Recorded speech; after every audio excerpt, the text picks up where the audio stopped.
Lembra que João disse: no princípio era o Verbo, e o Verbo estava com Deus, e o Verbo era Deus. João 1:1. Verbo no grego, lá está, no princípio era o Logos estava com Deus e era Deus. Algumas Bíblias traduzem Logos por palavra em vez de verbo. Então no princípio era a palavra, com P maiúsculo. A palavra estava com Deus e a palavra era Deus. E diz que tudo foi feito por meio do verbo, por meio do Logos, por meio da palavra. E sem ele, nada do que foi feito se fez. João disse: a vida estava nele, e a vida era a luz dos homens. Ele diz lá no versículo 14: e o Logos, e o verbo, e a palavra se fez carne, se humanizou e habitou entre nós, cheio de graça e de verdade. Vimos a sua glória como do unigênito do Pai. Irmãos, a palavra de Deus se encarnou, o verbo de Deus se humanizou. O Senhor Jesus, quando veio a este mundo, é sem sombra de dúvida o maior mistério de Deus revelado a nós. O próprio apóstolo Paulo disse que lá aos Colossenses que o mistério de Deus que estivera oculto dos séculos e das gerações, todavia se revelou a nós. E ele diz: a saber, Cristo em vós é a esperança da glória. Toda vez que você lê a sua Bíblia, você deve lê-la na intenção de conhecer a Ele, Jesus Cristo. Toda a Escritura nos foi dada para nos mostrar Ele, quem Ele é. E por isso, como o próprio Senhor Jesus, que citou as Escrituras para lembrar aqueles dois discípulos quem Ele era, em toda a Bíblia, eu quero discorrer com você aqui sobre Ele como centro da Bíblia. Por exemplo, quando lemos a Bíblia, nós entendemos que o Senhor Jesus, como Criador, Ele é o centro da criação. João 1:3 diz lá: todas as coisas foram feitas por intermédio dele, e sem ele nada do que foi feito se fez. Sabia que ele é o Criador? Colossenses capítulo 1, versículo 16 diz assim: pois nele, em Jesus Cristo, foram criadas todas as coisas. Aí você pensa, mas todas as coisas? Quer dizer que o céu, tudo, todas as coisas. Pois nele foram criadas todas as coisas. E diz lá: nos céus e sobre a terra, as visíveis e as invisíveis, sejam tronos, sejam soberanias, quer principados, quer potestades, tudo foi criado por meio dele e para ele.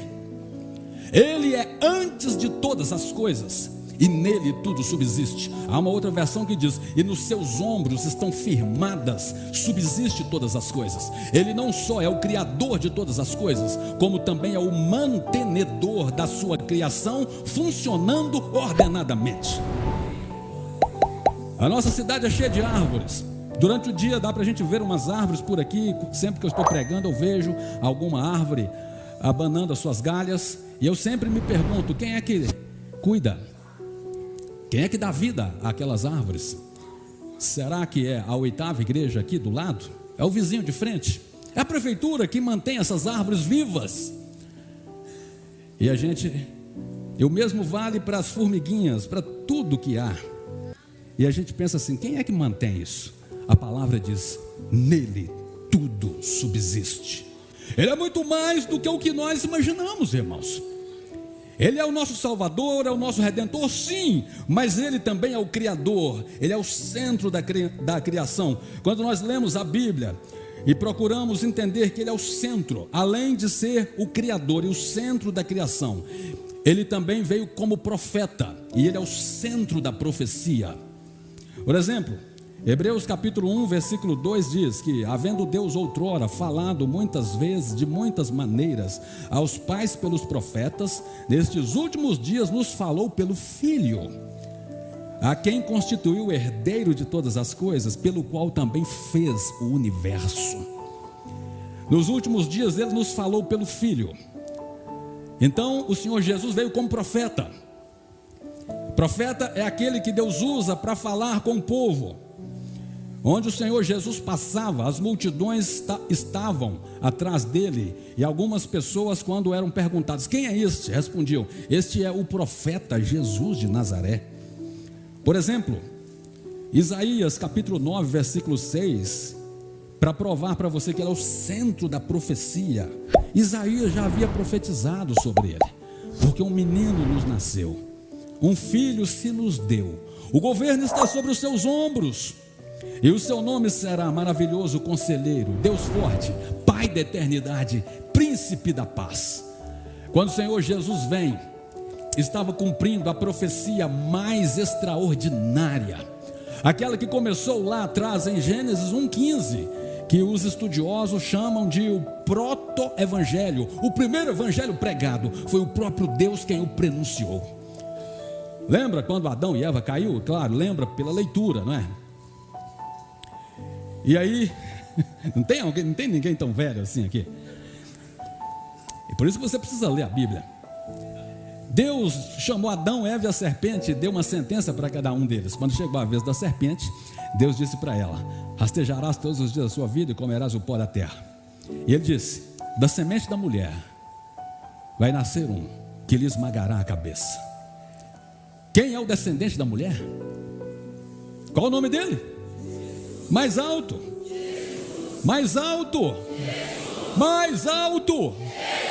Jesus é o descendente, ele é o cumpridor das profecias, ele é o que veio para esmagar a cabeça da serpente. Sabe a serpente, Satanás, que todos os dias tenta tirar você dos trilhos de Deus, Satanás que às vezes tenta tirar você do sério. Já ouviu essa palavra?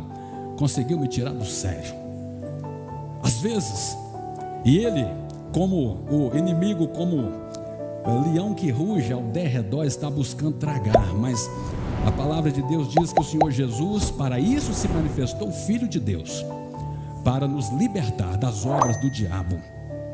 E aí, quando nós olhamos o Senhor Jesus, além de ser o centro da criação, o Criador, além de profeta, ele é o centro da profecia.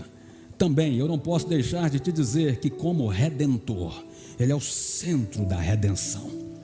A Escritura nos fala dele como Redentor. Diz lá, Efésios capítulo 1, versículo 7, no qual, nele, em Jesus, no qual temos a redenção pelo seu sangue, a remissão dos pecados, segundo a riqueza da sua graça. O Senhor Jesus é o que nos redime, é o que nos salvou, nos comprou com o sangue dele. Irmãos, quando nós entendemos que a morte era nossa, nós estávamos condenados ao inferno eternamente, mas o Senhor Jesus entrou na nossa frente, ele entrou na nossa vida, e ele morreu a morte que era nossa. Ele passou momentos infernais naquela cruz, momentos que representaram o que seria a nossa eternidade no inferno. Sabe que um grande teólogo disse assim: o Senhor Jesus, o tempo todo, quando lemos o Novo Testamento, nós vemos ele perdoando pecados. Perdoou o pecado de muitos. Ele curava, mas antes de curar dizia: perdoados estão os seus pecados. Como por exemplo aquele homem que foi baixado no telhado, né? A multidão estava cercando a casa, não tinha como entrar, nem pela porta, nem pela janela. Então os amigos passaram com o paralítico pelo telhado. E quando aquele homem foi baixado na frente do Senhor Jesus, imagina bem, você está numa casa, Jesus está lá, e de repente a telha começa a se afastar e desce um homem paralítico. Qual foi a primeira fala que o Senhor Jesus disse a ele? Perdoados estão os teus pecados. Ele falou isso para tanta gente, para aquela mulher que derramou o bálsamo nos seus pés, aquele perfume, e enxugava com seus cabelos. Perdoados estão os teus pecados. Mas ali na cruz, quando ele estava morrendo, ele disse: Pai, perdoa-os, eles não sabem o que fazem. Interessante que ali o Senhor Jesus mudou a tonalidade da sua fala. Ele não ousou a perdoar. Por quê? A fala mais extraordinária que eu já li sobre isso foi essa: ali ele estava a nossa representação absoluta. Ali ele estava 100% em nosso lugar. Ele veio a este mundo precisamente para aquela hora, morrer naquela cruz. E como seu representante, ele não podia ele mesmo perdoar, ele que era o seu, ele não poderia perdoar você que estava sendo representado por ele. Então foi naquela hora que ele roga ao Pai: Pai, perdoa-os, eles não sabem o que fazem. E essa fala do Senhor Jesus nos ajudou muito. Por quê? Porque de fato, irmãos, muitos de nós fazemos coisas que não sabemos o que estamos fazendo. Quando você peca, por exemplo, você não sabe o que você está fazendo. Quando você desliza, quando você comete um ato falho, quando você se volta contra a palavra, quando a sua carne fala mais alto do que a voz do Espírito Santo, você não sabe o que está fazendo. Precisamos todos os dias voltar para a presença do Senhor, porque Ele é o centro da redenção, Ele é o Redentor. Ainda, além de ser o Criador, de ser o grande profeta, de ser o Redentor, Ele também é o maior mistério de Deus revelado a nós. Ele é o centro da revelação. Quando você lê a Escritura, você está lendo a revelação de Deus.